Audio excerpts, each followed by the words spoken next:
some nightmares don't end, they only get worse. That's what my shirt says. The nightmare isn't over, guys. Hey, horror fans, I'm Slash Sister Jen, and welcome back to our little horror channel. And that makes me Slash Sister Hallie. Today, on Halloween itself, we are carving out the pumpkin that is Rob Zombie's Halloween 2 from 2009.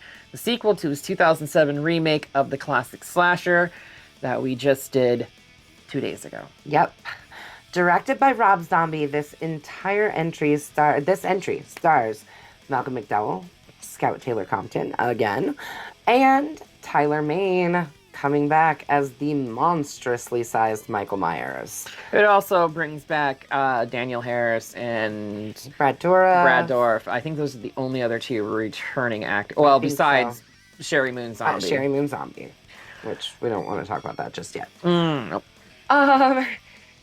The terror picks up immediately after the first film, following Laurie Strode through the hospital as Michael hunts her down, much like the second film, the original second film. Mm-hmm. Violent, chaotic, and perfect for the spooky day. It's a nightmare you don't want to miss, depending on which version you watch. Yes. And before we rip into the gore, make sure you slash that subscribe button and stab the like button and ring that grave bell so you don't get buried alive. Stay up to date on all the nonsense we're doing here on this channel. So now lock your doors, watch the hallways, and keep your heart ready. Because it is time to wish you all a happy Halloween from the Slash Sisters. And we are going to slash into Halloween 2. During his time in Smith Grove Sanitarium, a young Michael Myers is visited by his mother, Deborah, who gives him a white horse statue as a gift. A lot of fans have tried to interpret what the white horse means. Rob Zombie has said, it's just a white horse. There's no special meaning behind it. 15 years later, Laurie Strode is wandering around in shock after having shot an older Michael Myers.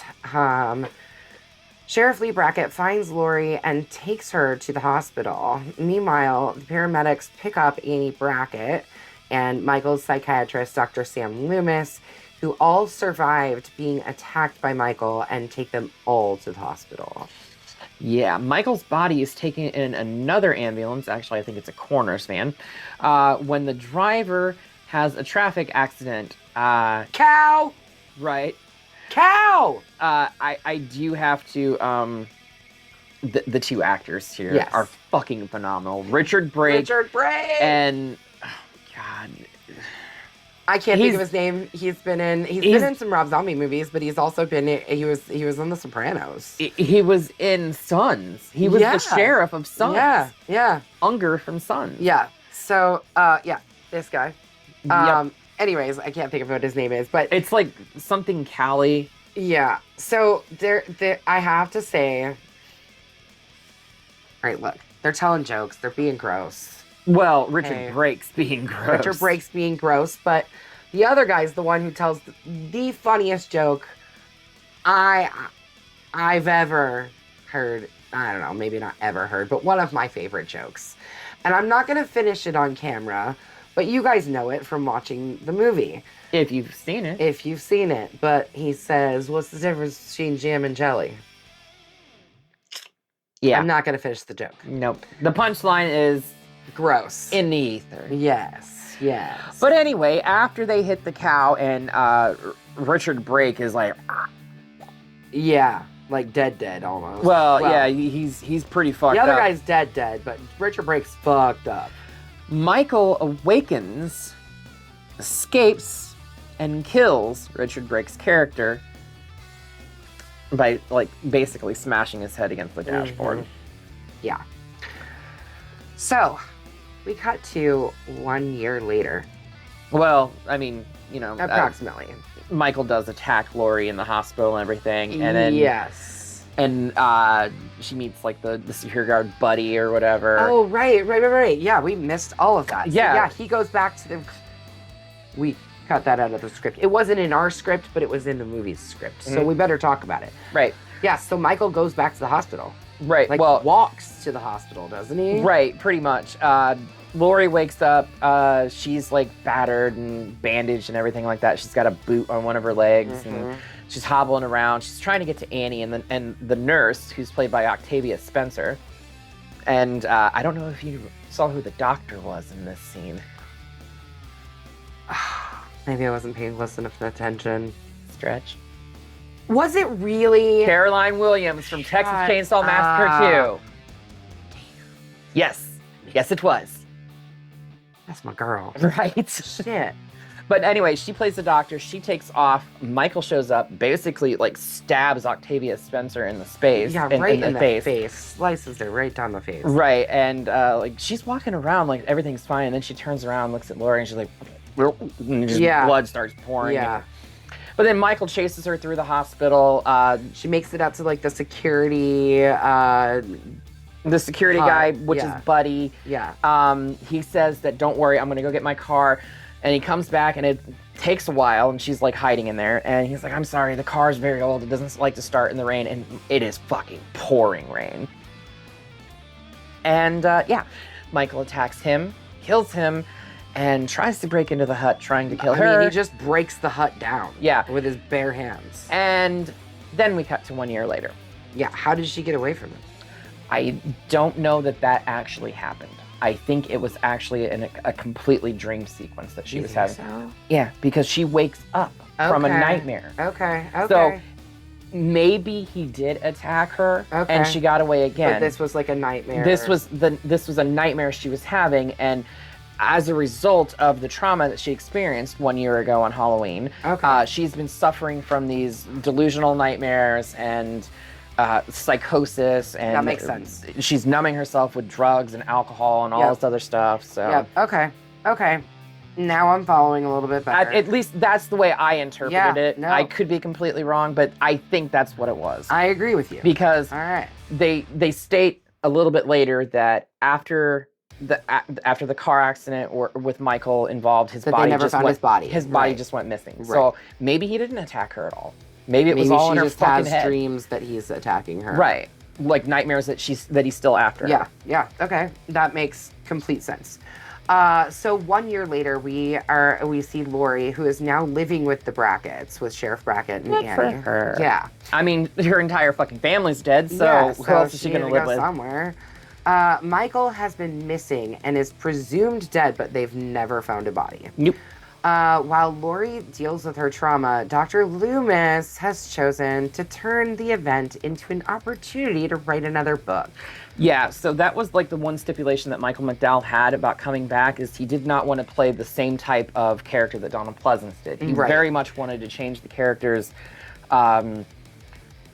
persona, really. basically. Yeah. He basically has become like this hot shot celebrity kind of that's written another book that we find out later that has revealed, the secret that Brackett told him. Mm-hmm. Yes. Elsewhere, Michael, who is still alive and living as a drifter, has been having visions of his mother's ghost and a younger version of himself, who instruct him to reunite with Lori. Michael arrives at a farm and kills the owners before he sets off for Haddonfield. The owners of the farm are played by Mark Boone Jr., Yep. who has been on our channel before, and 30 Days of Night. He was? Okay, yeah, he was in that, but he was also in I Still Know What You Did Last Summer. Yep. He's the guy that sold Freddie Prinze Jr. the gun. Yep. He also was in Sons with the ambulance driver in the opening sequence. But the other gentleman is Dwayne Whitaker, who... I'm not sure I know who that is. Most people don't know who he is, but he was like the lead actor besides Robert Patrick in From Dusk Till Dawn 2, and he was also in Rob Zombie's 3 from Hell. He was one of the knife throwers in Mexico. Okay. He was the one with the white hair in that. Gotcha. So, Yeah. So, as Michael travels to Haddonfield, Lori begins to have hallucinations that mirror Michael's past. Mm-hmm. Her hallucinations also begin to include her acting out Michael's murders. Meanwhile, Loomis goes on tour to promote his new book. I love when he ends up on that talk show with Weird Al Yankovic. Oh, I know, and Hardwick. they just give him shit after shit after shit, which they need to. But he's criticized by the public, and they blame him for Michael's actions and for exploiting the deaths of Michael's victims. Yeah, he literally is just trying to get rich and famous off of the tragedy that is the Myers tragedy and Laurie's tragedy from a year ago and everything like that. Yeah. When Loomis's book is released, Laurie discovers that she is Angel Myers. That's right, not Boo, as we came to call her in the first one. She's Angel Myers, Michael's long-lost baby sister. She goes to a Halloween party with her co-workers, Maya and Harley, to escape how she is feeling. And they go dressed as characters from the Rocky Horror Picture Show, and it just makes me so happy. So happy. Yeah, so I don't know which one it is, but she's dressed as Frankenfurter, and she's like, I'm a girl that's being a boy that's trying to be a girl. Right. And then the guy she ends up doing it with later, and he's like, so you really are a girl, right? You got a vagina? He's like, fuck it, you're too beautiful. Yeah. Michael appears at the party, though, and kills Harley. That's the one who was dressed as Frankenfurter. Kills her in the van, and the guy. Then goes to the Brackett house. And... gosh. He unalives Annie. Finally. Yes, fatally wounds Annie. This scene, just the scene of him killing her, like her screaming, her running, it's cut again very similarly to her death or her attack scene from the first one. But this scene is very, like, it's honestly, it's what saves the entire movie for me. Everything with Annie is what saves this whole movie for me. What happens after with Sheriff Brackett finding her, that scene. Yeah. So he returns to the Brackett house and fatally wounds Annie. And when Laurie and Maya return to the house, they find Annie. And Annie actually dies in Laurie's arms. Michael kills Maya downstairs and then comes after Laurie, who manages to escape. He also kills the cop that was sitting outside. Yeah, he killed the cop that was sitting outside before he even killed Annie. Yeah. Because I know that Annie was, like, very pissed off that her dad had a cop. Sent a cop to sit with her. Right. Sheriff Brackett arrives home and finds his daughter dead. And we get one of the most heartbreaking, gut-wrenching scenes from Brad Dourif in all of cinema, in my opinion. Yeah, because it's not just, I mean, it's him, too. They show him holding her, like, just the absolute anguish. And he's such a fantastic actor. Yes, he is. But then it also, at the same time, is cutting back to Michael killing her. So we're getting just, like, this, it plays with your heart in a way that is so heartbreaking, because not only as Halloween fans, we've watched this woman since she was a child. Now we're watching her definitive death on screen and watching her dad and how he's responding to it. It's heartbreaking. It's shot beautifully. It's probably one of the better scenes in this entire film. In the entire series of the two of them. Right. Laurie flags down a car, but Michael kills the driver and flips the car over with Laurie still inside. Michael then takes the unconscious Laurie to an abandoned shed. Laurie awakens to a hallucination of Deborah, seen by both her and Michael, who asks for her to call her mommy. We also see, like, what is literally younger Michael holding her down. Right. He's holding her back. She's talking to Deborah. And then adult Michael is just basically just standing there. Yeah, he's completely standing there. almost catatonic.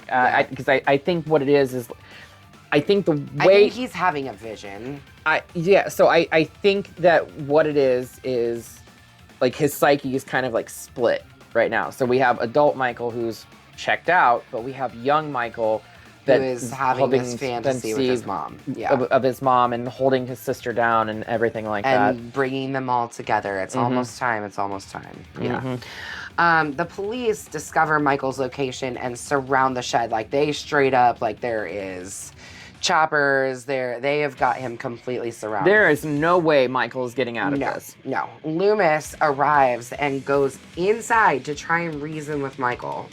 Why? I don't know. Because he wants the notoriety and he wants everybody to see him on camera. I believe he actually states that this is my mess to clean up. Yeah. Which is 100% fucking true. Oh, yeah, it is. I mean, honestly. But when he tries to resuscitate Lori from her hallucinations, like, he tries to bring her out of the hallucinations. Right, because she's like, he won't let me go. She's like, there's no one holding you. There's no one holding you. It was interesting to see the cut from, like, what she is experiencing and what actually is happening. Yeah. You know? Yeah. It was very interesting. Michael and Loomis end up going through a wall of the shed and he stabs him to death. And utters his only word as an adult. Die. Before being shot to death by all of the police. I mean, there is no... Right. He's dead. Loomis is dead, but Michael is now dead. Right.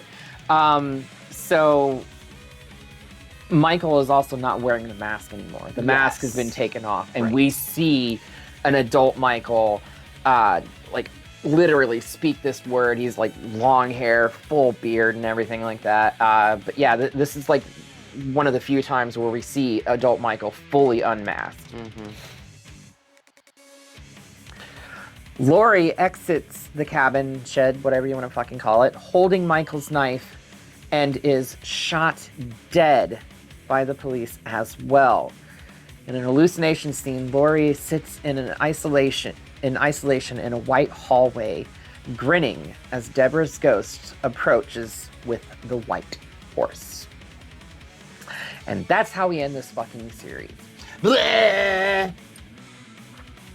It's still a better ending than the theatrical. I wish they would have just, like, let the ending be her getting shot by the police. Yeah, we didn't. The whole fucking ghost, like, Deborah's ghost, the white horse, and everything. Because Rob Zombie even said to have his wife in it. Well, the flashback sequences, whatever, because it does develop Michael a little bit more. Okay, whatever. This white dress, white horse. Right. We got to bring our family back together. Bullshit. No. Blech. Yep.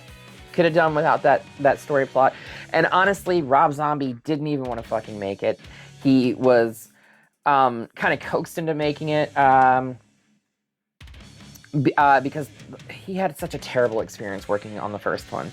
And he's like, well, fuck it. How bad could this possibly be? I made it through the first one. He goes into production on the second one with the fucking Weinsteins. Yes, those fuckers. And they make his existence on this film a living fucking hell by constantly reminding him of what the first one did. He's like, I know what the first one was. I shot the fucking film. Anyways, for me... Gosh. All right. It's a bloody machete down for me, honestly. The unrated version is better because we do get the definitive that she is dead. Yeah. But in the theatrical version, which is the version that most people have seen, they set her she's in a mental institution. They set her up as the next Michael Myers. Yeah. That's what they did. Yeah. It's a reluctant bloody machete down for me because I do really want to love this movie, and there are really good redeeming qualities about this movie. There are very good scenes and acting that is done in this film, but ultimately the overarching story just is too convoluted to make this a worthy sequel, Yeah. in my opinion. Agreed. If the whole ghost thing and like the white horse and stuff like that was removed from this, I think it would be a bloody machete up for me. Yeah. Because then it would be a good story from start to end, Yeah. and a definitive ending on top of that, Yeah. with all 3 of them dead. Yeah. There's no way that they can It would have resurrect been it. it would have been a fucking enthusiastic bloody machete up for me. But unfortunately, due to pressure from the studio and producers and fucking Weinstein, we got This bullshit. Anyways, let's Yeah. get it the fuck out of here. Oh, shit, hit the light. Jesus, Sorry, guys. man. I know. You're I gotta gonna tear down I gotta the let studio. you do it. You're much better at this than me. I mean, I've taken out the camera and lights before, so I mean. So I guess that's subjective, huh? And And- the and camera woman and yeah, producer. yeah. And Amy. We should really be careful. Anyways, so I have a pretty good idea of what we're doing next now that we're out of spooky season. Well, we're out of Or- spooky season, but Does we spooky are- season ever end? Or not with channel? us. No. No. Never. That being said, there is a sequel to a film that is in theaters right now that is basically setting up what is tantamount to another Freddy Krueger. And it is about fucking time that we actually cover this. I have been waiting until we covered this to even see this, so I have not watched it You yet. haven't watched it yet? No. Still. Yes. No, Oh, I have only not saw it watched once. it. I saw it in the theater. I have, just saw it the one time. So So- it'll be exciting to watch it again. Do you know what it is? Do you know? Do you know? Do you know? The Black Phone! That's right. Ethan Hawke back in a horror film. Yeah. Because he did Sinister prior to this, Yep. and he's done a few other things. I Yep. can't think of them off the top of my head. But yeah, Ethan Hawke. And I am excited to watch this. I'm really excited for you to watch this. So yeah, come back next week where we will be diving into, I guess next week we are beginning to go back to Yes, we're going back to our regular schedule. schedule, guys. So no more double videos a week. I know, sad. But It's great okay. for me Give because I'm us a tired of break. editing and all that crap. Yes. Anyway, come back here 1 week's time where we are going to be diving into and answering the call from the Black Phone. Yes. But until next time, make sure you stab the like button. Slash Slash the subscribe button. yeah. We're switching it up things. I don't know what I'm talking about. Slash the subscribe button. Stab the like button. And ringling the grave bell so you don't get buried alive. You stay up to date on all the things we're doing right here on the tube of you. Yeah, I got her saying it now. I love Yep. it. And until next time, we will see you all In in the afterlife.